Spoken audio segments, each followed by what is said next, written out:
Hello, today is August 16th, 2016, and I have done further upgrades to the S.H.O drive rendering design. So basically, I've done a different approach to plotting the points for the S.H.O coil. I've went ahead and defined the circles and their coordinates and solved for their centers so that each circle connects, or each arc of a circle connects in parallel to each subsequent arc. So the result is a very smooth, without kinks, rendering of the S.H.O drive. So this is the Prepare tab. I'm not going to go into all the math, but basically, just go ahead and you can go like that, and I could select that, and then this would basically show essentially all the equations involved in there, just to go through it really quickly. And let's zoom out a little bit, get a bigger view of what we're looking at. So I'm not going to go into too much detail there because it is kind of involved. Now this was basically copy and paste the values of these. So let's say, for example, I went back to this one, and let's say I selected, this will show the steps. Step 1, copy the taper large. Let me show you what that is. Okay, that is over here. And if I go ahead and select these coordinates over here and copy with Control-C, now I see here, let's see if this is the same. Let's go ahead and paste it over here just to compare that. Now, as you can see here, I can paste the values, and the result is I get the same numbers as you see in columns B and C. So I basically do that for every segment. Let's say, for example, I do this. It goes down to 28. So let's say I go ahead and do that. Now what happens is that I lost this arc here. This is the taper, or for the large, and that's for the larger radius of the points, and it's actually the red, the blue curve here. And so the red curve is solved reversely of the blue coil, and that's just color coding based on the graph here. So go ahead and paste this again.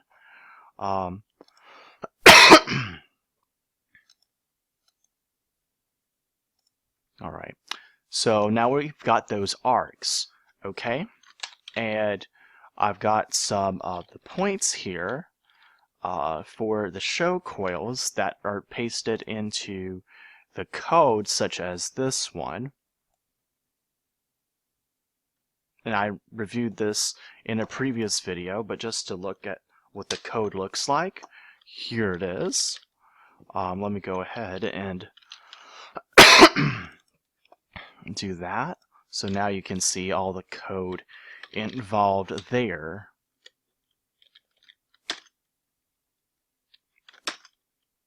Alright. Okay. So that's enough of that. Let's go ahead into our new S.H.O quill design. This is basically our new S.H.O quill design that's based upon that spreadsheet you just saw. And this is an oblique view of that design. This is a new S.H.O drive logo. And this is a view of the O view of the S.H.O drive. These are sampled magnetic field lines, like over here and over here. Okay, now looking at this one, we see an oblique view of the S.H.O drive coil with some of the sampled magnetic field lines. Now, as you can see here, let's go ahead and view this way. we have the field lines going off the sides, which are over there.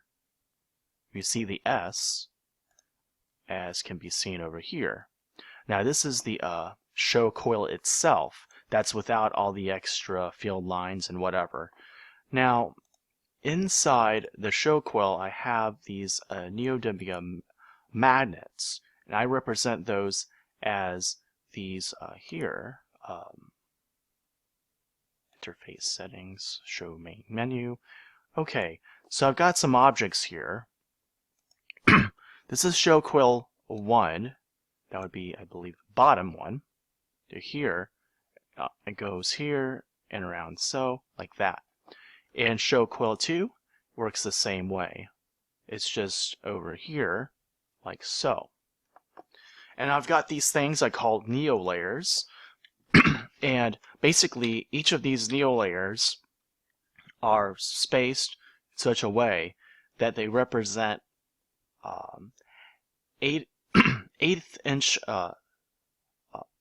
quarter-inch thick layers of neodymium magnets. Now, the neodymium magnets I'll actually be using are half-inch thick. So a quarter-inch is a half of an eighth of an inch. So yeah, actually, so just to put this in perspective, the magnet is going to be 2 inches tall, 4 inches wide this way, and 3 inches that way. And all of these magnetic field lines are due to the magnetic field of that neodymium magnet. So just to get a clearer view of this, this is without the lines, and you can see each of these representing different, for example, this one here is the one on the bottom, okay? And so there it is. And I also had a spreadsheet to generate that information as well. So this is for the copper wire for the S.H.O drive. Let me just go ahead and zoom out here. And so there's some of the code for that. Just some concatenation. And then this is what I copy when I want to paste it into the file there. Okay? And magnetic fields, it's the same way.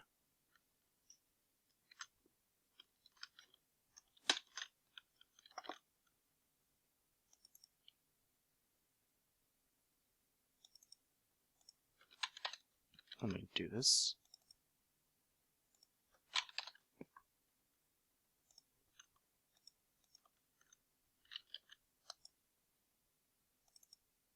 There we go. Okay, so again, this is a representation of the code. This is for different magnetic field line samples. And then this gets pasted into that same code you just saw in order to create those specific field lines that intersect specific parts of the coil. Now, they're not representing the actual density of the lines. Like, for example, over here, they are denser, but this is simply the an artifact that results from how I sampled the points for each magnetic field line. I selected them so that, for example, these field lines off the side are going between the S.H.O coils 1 and 2. So it gives me a good idea of where in the magnets I actually expect the field lines of the magnet to go through this, imagine a circular cross-section of each side, of that side and as well as that side. And it's the field lines through that circular cross-section that will induce field lines into the S.H.O drive. Now I see here, if you look at this closely, this kind of resembles or is reminiscent of the division between New Hampshire and Vermont, if you know of those states. You have this tall rectangle from this point of view and a diagonal line. Now, we have a couple of magnetic field lines over here that just barely touch the edge of the S.H.O coils. Okay, Now, any of the field lines that are down here, around this area, as well as this area and this area, like the very edge of this magnet, will fail to reach the edge. Now, this little triangle here is it's wide this way, and then you'd have the field lines on this edge over here. I mean, on this little triangle, it's going to cross the edge here. Now, the field lines inside this triangle will cross the sides. And then, of course, there's some things so close to the edge that doesn't go through. So anyway, so that's that.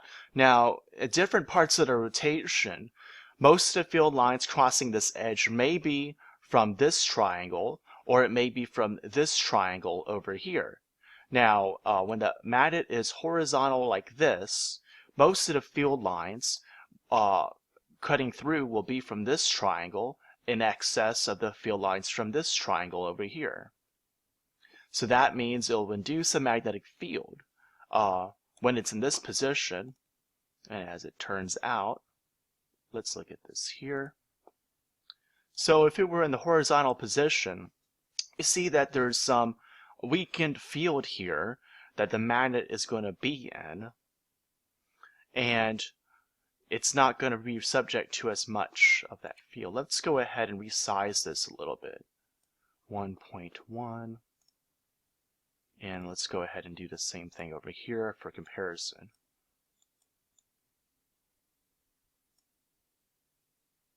Okay. So the magnet's about this size, and it'll be rotating in this, essentially in a circle, confined into this surface. Let's say if we try to change this a little bit, it's maybe a closer fit. Yeah, it's closer fit. Okay, so this is the field from the permanent magnet when it's in that orientation. That's the 12 o'clock position. And we'll do the same thing over here. Now we see what that field looks like. Now we have to keep in mind that this magnet is a rectangle shape. So if I rotate it, I have this area and all this area that I'm cutting into. It's going to receive magnetic interactions between the S.H.O coil and the magnet. So if I select the intensity here, let's say I select this, so I'm moving the point in the YZ coordinates on this blue sheet located at x equals 0. Okay, so let's go ahead and drag our points, and there are radial magnetic fields that will act on the S.H.O drive's permanent magnet as I rotate here, and so the intensity norm gives you one value, and of course, okay, so this is the position that the cursor's in, x, y, and z, intensities of the magnetic field, x, y, and z components of the vectors. So this is the, so if I go to here, it's a positive positive z value of 7.53 e to the minus 4 Tesla. That is, I believe, essentially 7 Gauss in the up direction. Over here, we got 0.9 Gauss in essentially the negative direction. And this is just from the S.H.O coil at 2 amps for 44 amp turns per S.H.O coil, so that's 88 amp turns. Okay, so 7.94 e to the minus 4 Teslas, or 7.94 Gauss, and that's still positive. Here it's negative, and it's 0.9 Gauss in a negative direction. So if you look here, the X value of the field is small, so yeah, you see the norm is essentially the magnitude of the arrows as viewed from this angle. Okay? So that's pretty much for the same done for the spreadsheets and for these renderings like this and like that. I'm gonna go ahead and do another video because I'm limited to 15 minutes. All right? Okay.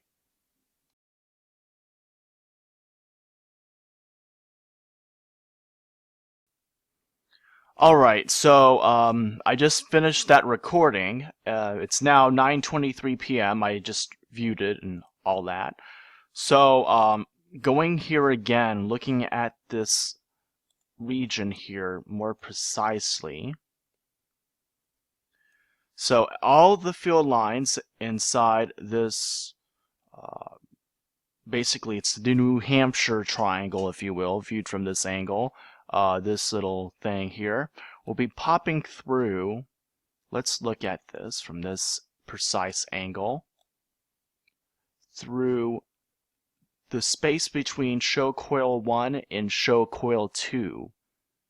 Now you see these field lines that are kind of like this mohawk in the middle here. These field lines, these will cross the edge here like so, and they will cut through this edge here of the S.H.O coils, this tapered scroll-like region here. Looking from this angle, there's the curve. So these field lines that are sticking out will cut through this these wires here.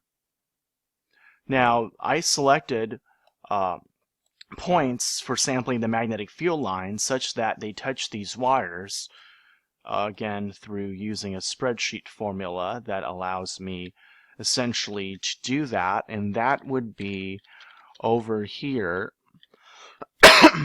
where these are my values for the y-axis. That's the same values, and that's at z equals 0. X is just fractions, and this is in inches here. Then there's a conversion when we do the code to convert it to meters. Okay, so this is your tapers, that's on the curve, and then on the edge, so that's the edge over here. This is the edge. These are the edges, and the tapers are this. Okay, up to where it starts to arcing there.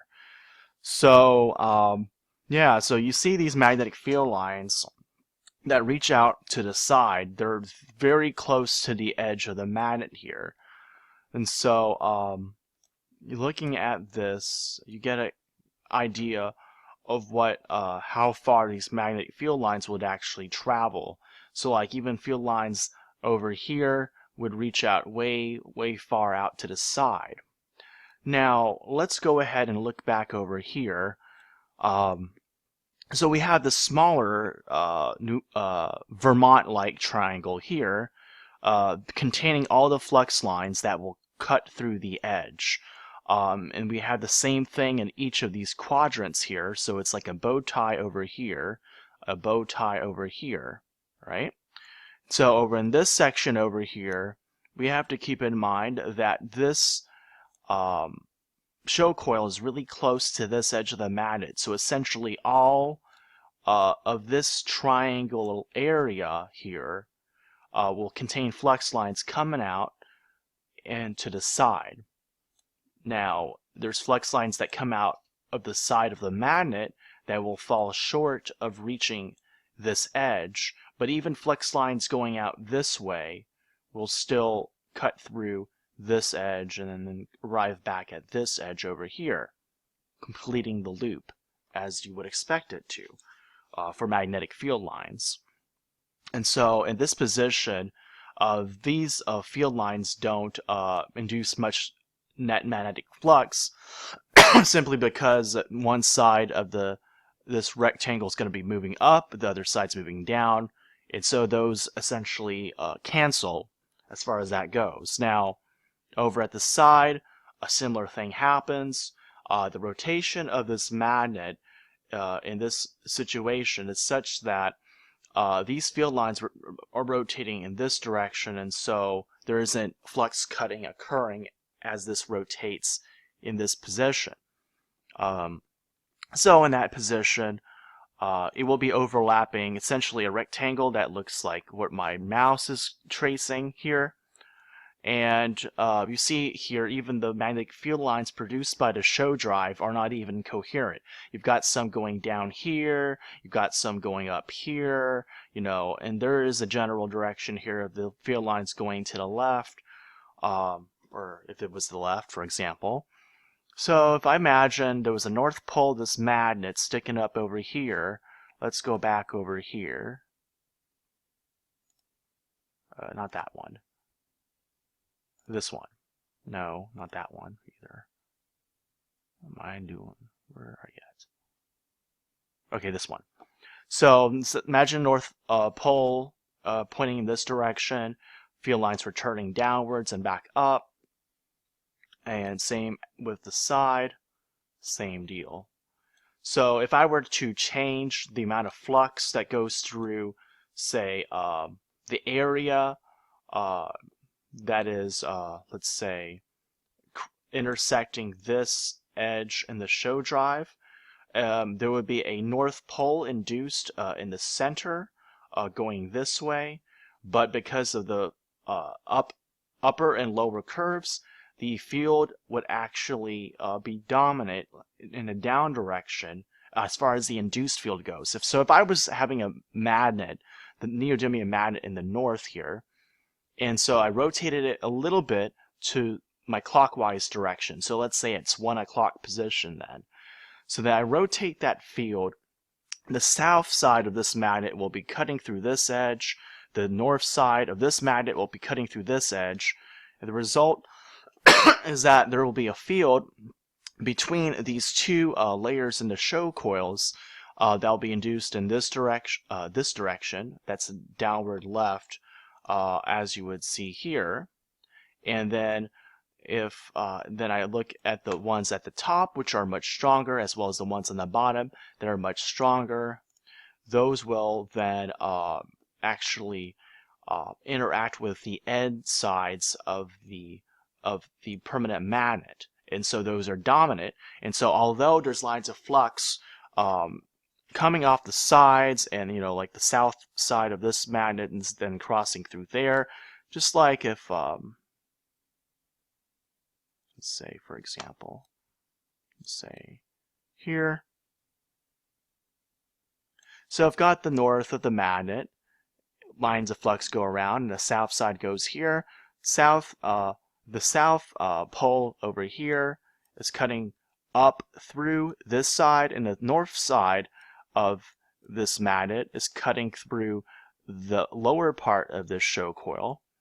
Then it will generate a north over here and south up here in the S.H.O coils, and the south down there. What am I doing? Okay, so north is going to be pointing up here. North is pointing down here, and north is pointing down here. Okay, so when the magnet is at, say, 1 o'clock, rotating to 2 o'clock. Okay, so that's what would happen. And if it's going from, say, 4 o'clock to 5 o'clock, then the same thing would occur. It's just a little bit flipped around, where the south side of this magnet would now be over here, cutting down this way.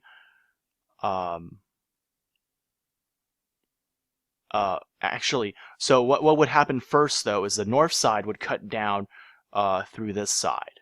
Now, by the time the south side of the magnet cuts through this side, the north side of this magnet will be also cutting through there. So that's, again, the cancellation I talked about.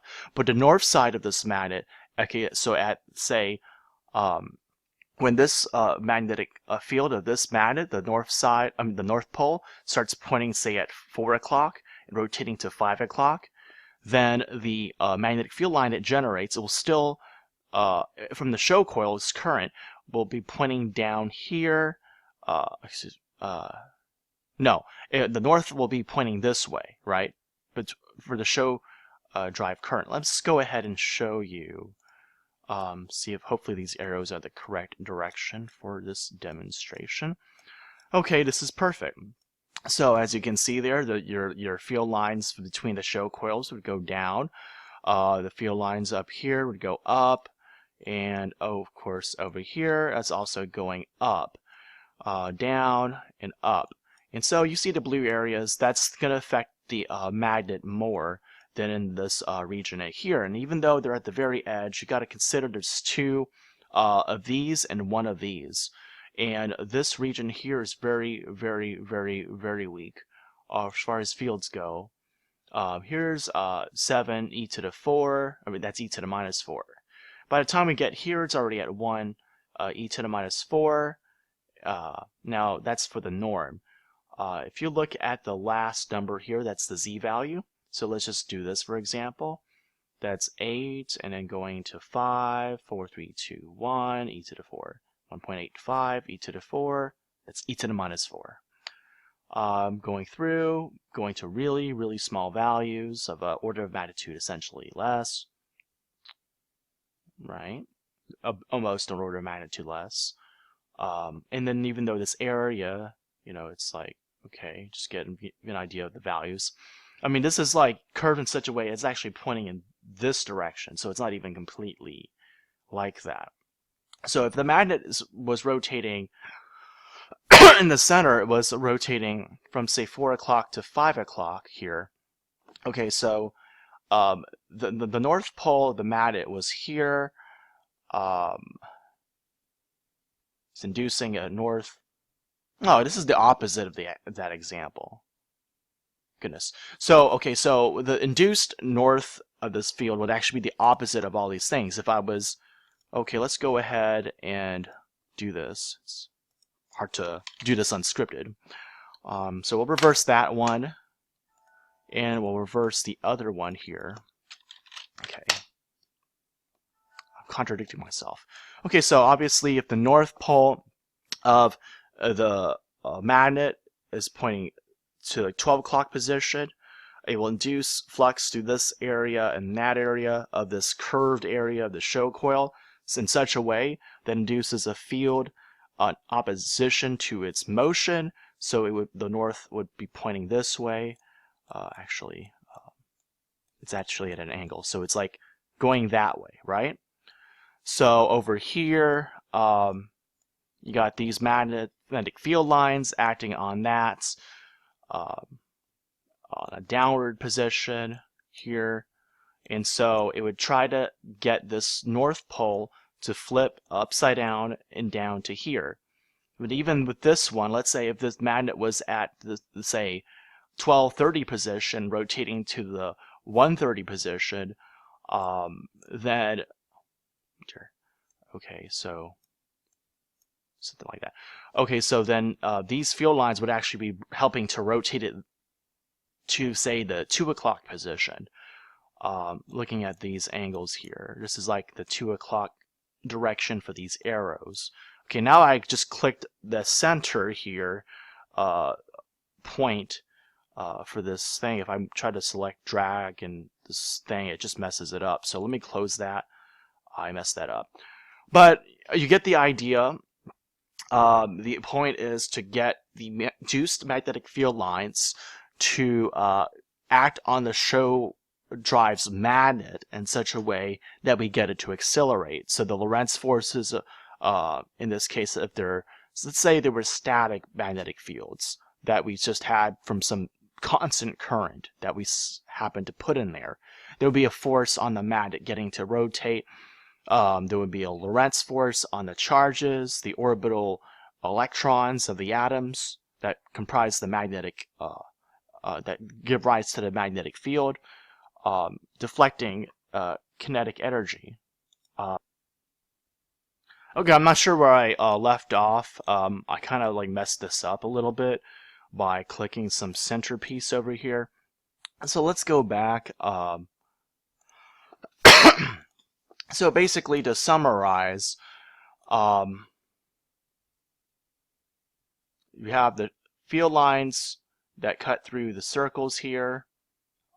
If you imagine a circle, that's the sides that it's cutting through, the side magnetic field lines. And so basically, depending on the angles that the magnet is in the direction it moves, it will induce currents whose direction is dependent on that. So anyway, that is it. It's really hard to explain. I'm sorry that it's so complicated, but ultimately I'll have like a really extremely simple presentation of that. All right. So next 15 minutes recording. All right.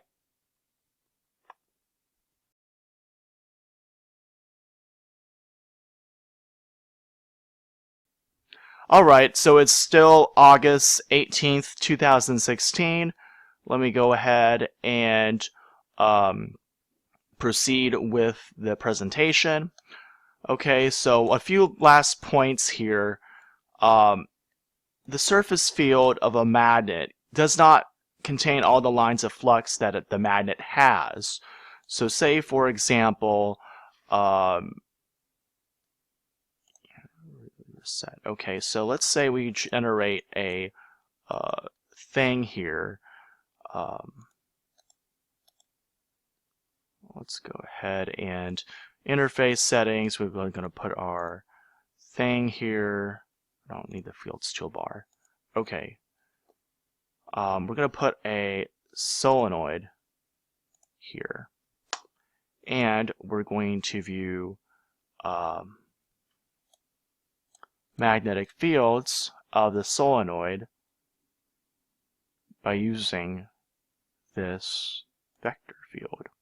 Now, I have to keep in mind that there's a good amount of flux coming into the sides here, and that should not be underestimated. Let's go ahead and show the intensity of the field lines there. Let's go ahead and reduce the intensity a bit of that. You see there's lines of flux going into the sides here. So let's say, for example, we choose a field line. Let's draw a field line. Let's do that last. But first, what we're going to do is we're going to sample the intensity on our working plane here. We're going to set the z value to 0. So now we're inside the plane. So this little plus sign here is our sample point. And you see here it's at 20 Gauss, or yeah, it's about 20 Gauss. Over here 19 Gauss. Okay, so over the sides here, you got 1.2 e to the minus 3. But so go ahead and look at here. This one is a negative 1.2 e to the minus 3. Over here, negative. Over here, depending on where I position it. So right. So okay, so I could change the x value, and let's go ahead and center the solenoid at position 0, 0, 0, 0, 0, 0, 0, 0, 0, 0. Right. Okay, so we're going to change this sign for the position, and watch this intensity for the x component to reverse. Oops. So negative 1.2. Okay, so 1.22 e to the minus 3. Okay, now see, I changed the sign of the x position. It's over here now. Negative 1.22 e to the minus 3. As you can see, it points in the negative x direction. Move it back. It points in a positive x direction over there. So 1.22. Now get closer over here. You'd see this thing jumps up. So one way to get it on the surface of the magnet is to notice the radius. It got 6 times e to the no, that's 6 hundredths. So let's do minus 6 hundredths. Now we're on the surface. Okay, we see here the field here is for the x component of the field, it's 21.6 Gauss, or 2.16 thousandths of a Tesla. Okay, so moving it to the other side, it's going to reverse sign, pointing in a negative x direction, as you'd see here. Here's our crosshair again. It's over there. So we notice the length here is 2.4 e to the minus 1 and we had centered it, we're going to have to take this and divide by 2. So that would be 1.2 over there. So let's go ahead and make this 0 and make this 1.2 e to the minus 1. Now our crosshair should be at the end, but first let's note that there's our crosshair. You can barely see it. It's over there. Can you see it? Can you see it? Alright, so our crosshair is over there. Crosshair, you see the y component of the field is negative 2.54 e to the minus 3. And it's over this area here, but you have to keep in mind that we also got all this area down here. So what happens if I make this shorter? Let's bring this down to the point where it's less than our radius. So now we want to go ahead and also do the same thing here. So now that our sampling crosshair is a smaller crosshair over here. Now we got the negative y direction, negative 9.73 e to the minus 3 for that. And then let's go ahead and let's bring this to the edge. Negative 6 e to the minus 2. So going from the y being negative 9.73 e to the minus 3, that's actually it's just negative 97.3 Gauss in the y direction. So we change it so now the x direction will be dominant. Okay.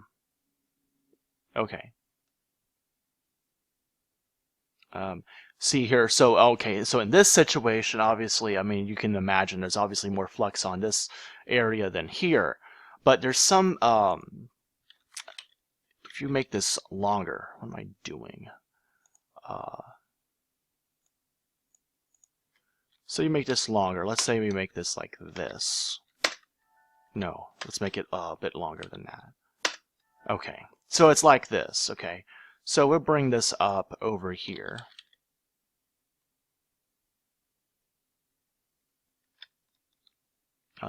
So the length over here, 640, 320. So the crosshair is now on that edge here. We see that our okay, so obviously, I mean, at the corner here is one thing, right? So if I were to get rid of my x component, okay, obviously that had jumped up, right? Oh, wait a second. I just noticed something here. It's e to the 4. It's not minus 4. So, okay, let's go back, because obviously I wasn't reading. Let's go back to here, 2, 4, right? And then it goes k. Because I just noticed, because I mean, standing as far as back as my computer here, he got e to the 5, okay? So that's absurd, right? So if I go, and that's the y direction, and then in the x direction, it's basically the same order of magnitude. 1.69 e to the 5, 1.69 e to the 5, and that's positive. X positive, y direction, crazy stuff, right? So let's go ahead and bring this halfway. So this would be like so. Oh no, wait a second. There we go. So still a massive amount of flux on the side, e to the 5. I mean, it's just, even though this is a small area, you're talking about like 2 orders of magnitude difference. I mean, you know, it would be better to do integration, but you know, this is a free software. What can you do, right? So, I mean, if you go to kandjmagnetics.com, you'll know that if you do rendering, the surface field is supposed to be like containing one half the field strength as you would, let's say, just if you take it, if you how should I put this? Okay, so if you take the the energy product of the magnetic field, right? It will give you mega Gauss Oersteds. You can do a conversion. You can get something like 1.4 Tesla for something like a N50, N52 neodymium magnet, right?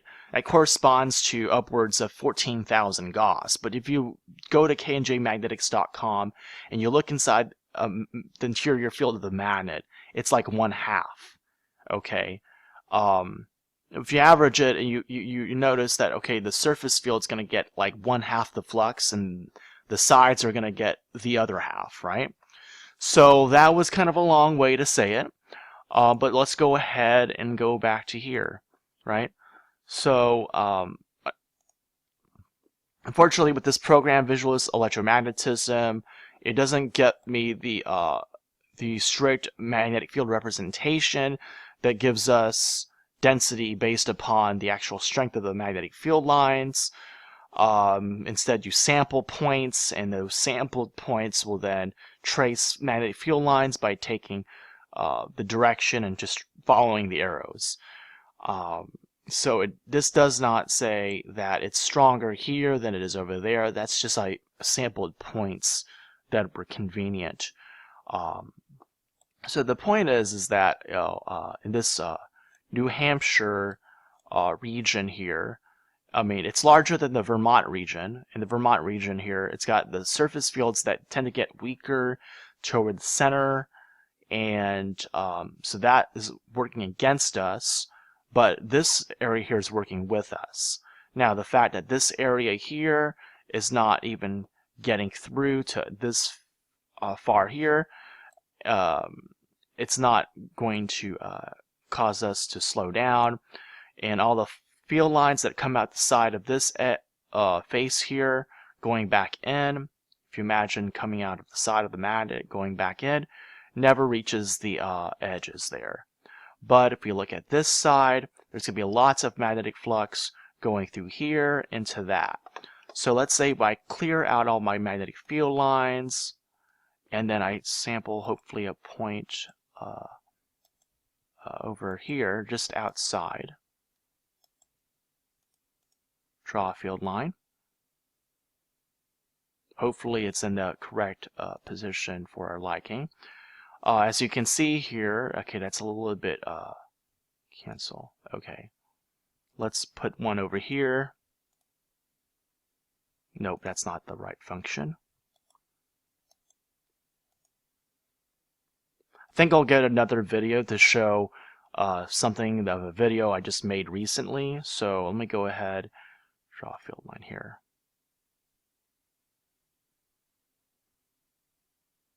That's the first field line that I drew. And then when you edit the file, you could get it to an exact point of your choosing. Okay, so it's probably still tracing it around one more time for that field line. And then we have the other field line that's going to come up. Okay, that is way ridiculously off. And so, well, this will give us a different thing. Where is that? Where is it doing that? Oh, that is not even in the same ballpark. Clear field lines. Okay, doing this one more time. Cancel, cancel, cancel. I want to clear all field lines. Okay.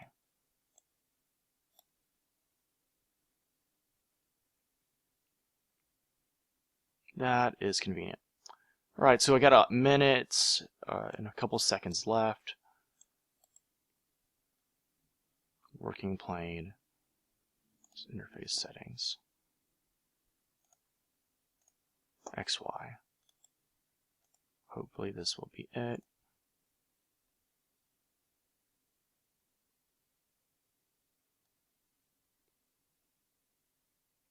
So the point is that your field lines are going to be cutting through the sides here.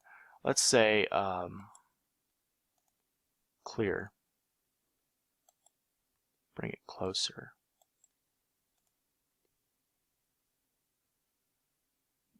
Draw field lines, intensity.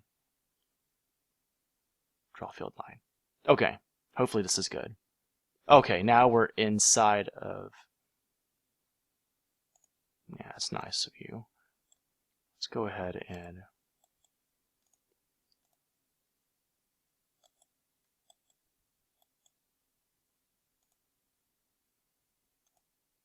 few more seconds. See what we've got. Okay, so yeah.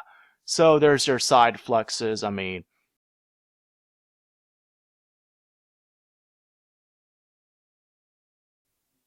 alright, so it's still August 18th, 2016. It's about midnight almost. I've made a really quick mod of a presentation. I mean, for a, of a spreadsheet for the magnetic field lines that are on the sides. So I now created a new file. It's this one here with inside coils, oblique view, side fluxes. Alright, so there it is right there.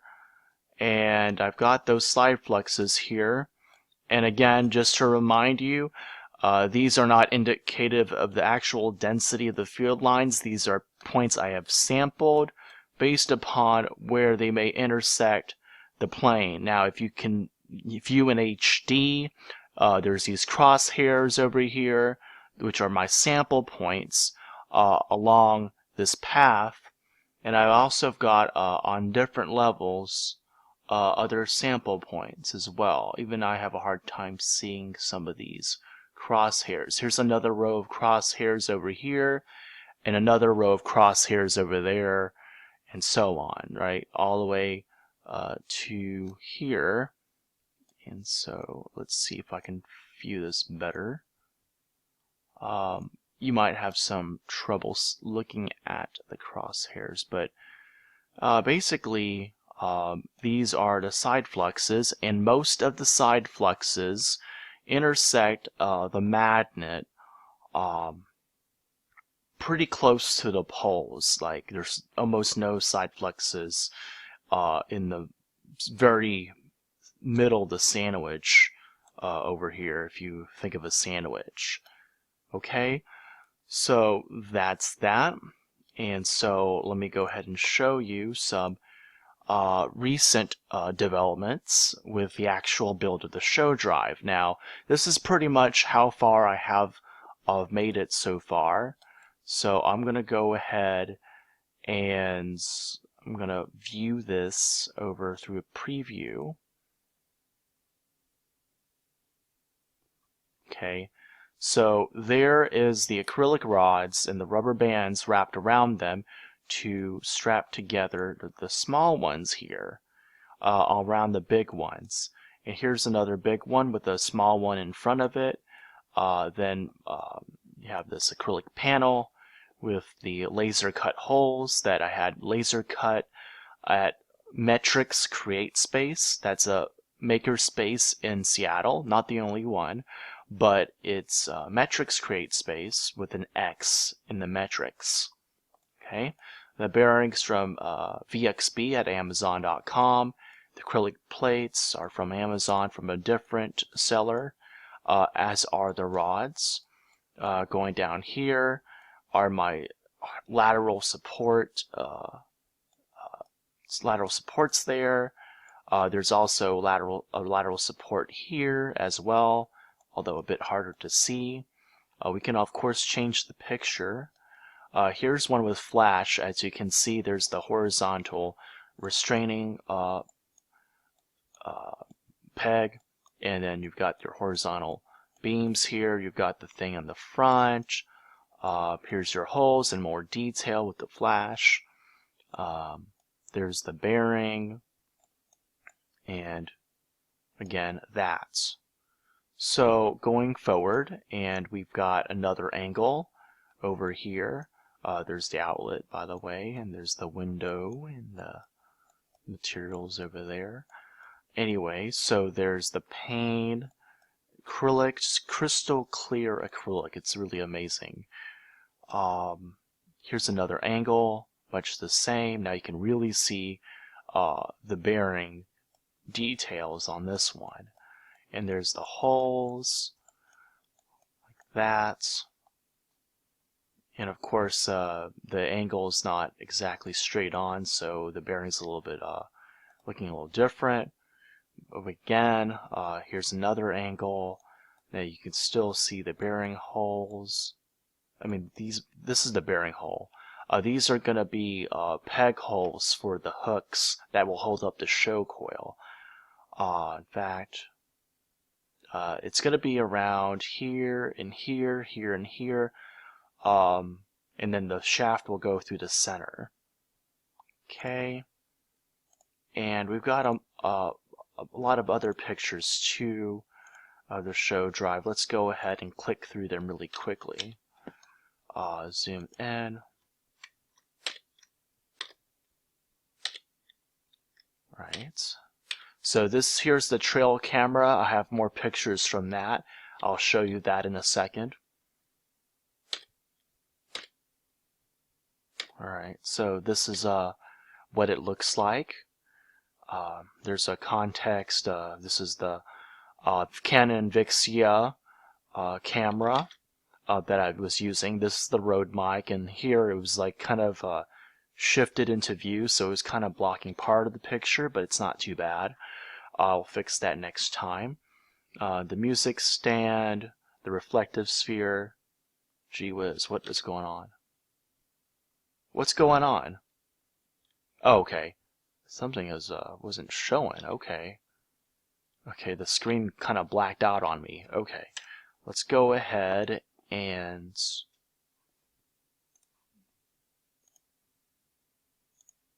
okay, so that's the video.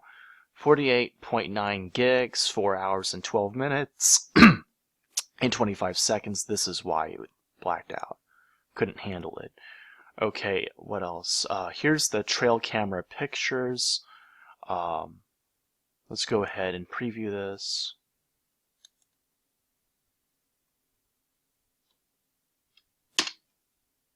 Sometimes the keyboard's more insistent on showing the context menu. So there's the context menu button on the keyboard, and that lets me view it faster. Okay, so this is just a general overview of the pictures. I've got over 100 of these taken automatically, 12 megapixels, not with flash, so it's a little bit grainier, but again, 12 megapixels, and there's over 100. And this gives you a general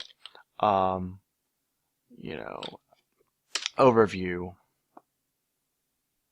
of the pictures. All right, so just going down over there, just cutting rods, banding them together.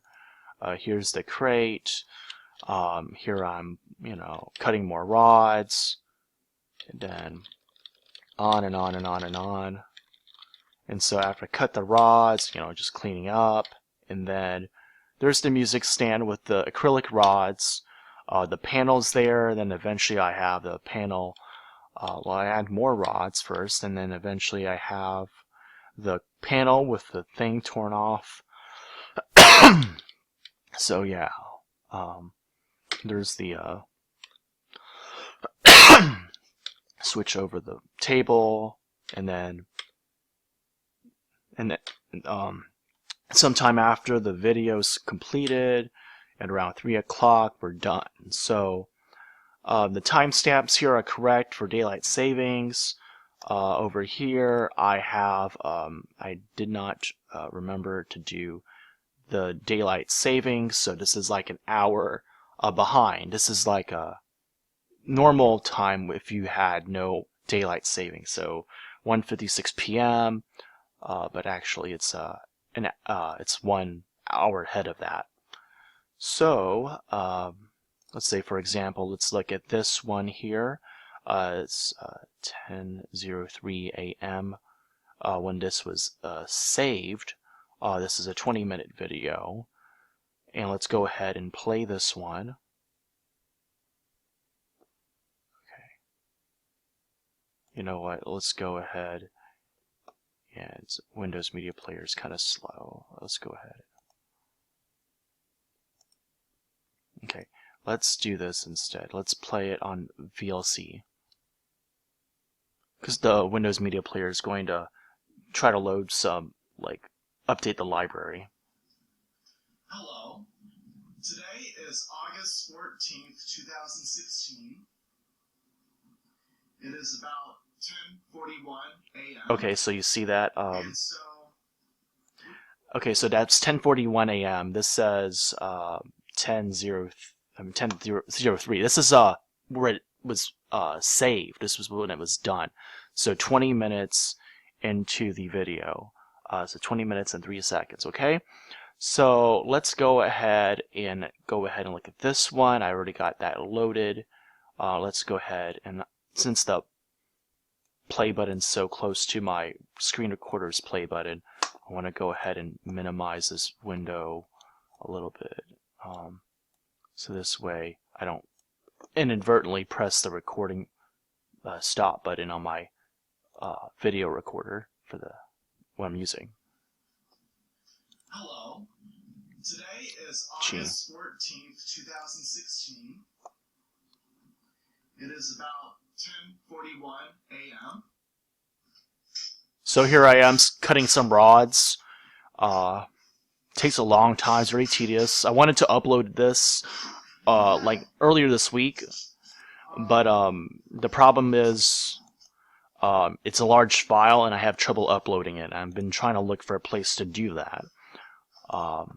What else going on? More cutting, etc., etc.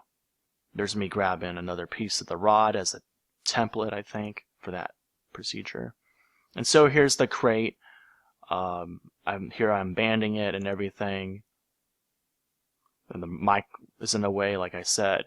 Again, the reflective sphere is here, reflecting the TV here. And so here I'm just installing the rods and trying to center them and stuff. And here it's already set up with the acrylic panel in there. Barely see this thing. It's just floating in there.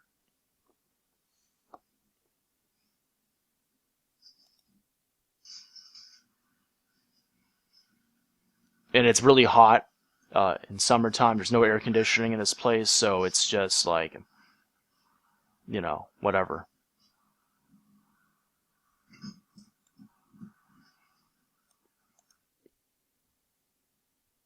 So here I am taking those pictures that you just saw of the show drive. I'm trying to document everything to make sure that I got all like more than you could ever want to have for replication and knowing what's going on, the build process and everything. So yeah, I mean the bearing's just floating in there, like I said. But here again, it's like already at like the 4-hour mark. It's already at 4 hours and 2 minutes at this part. So eventually I'll be able to upload this gigantic video. I'm going to be aiming for making another video this week to make a show drive. I mean this weekend, hopefully. I only got so many days in a lease for this place. I got to move out at some point. But anyway, there's that. Let's go ahead and look at the Photoshop. This is basically my stuff for the show drive logo. I've got different layers, all kinds of stuff. Trying to figure out how I want to make it look like. This is probably I printed out. It's good on paper. And this one here is kind of blurry.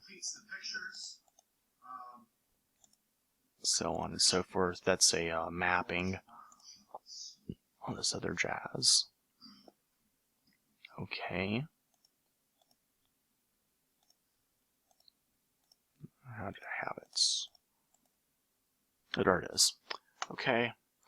So that's it for that. I'm also going to print. I've already printed this one, which is again just a plot for the show drive. It's different than this S over here, but it's it is what it is. Okay, so what happened, why that was interrupted is simply because I just click this button here, and when I do that, it stops. And then of course it skips. It skips to a new part of the video. So yeah, just a couple more seconds. All right, so it's still August 18th, 2016. I want to thank you for your time. I wish you a wonderful day. Show Drive.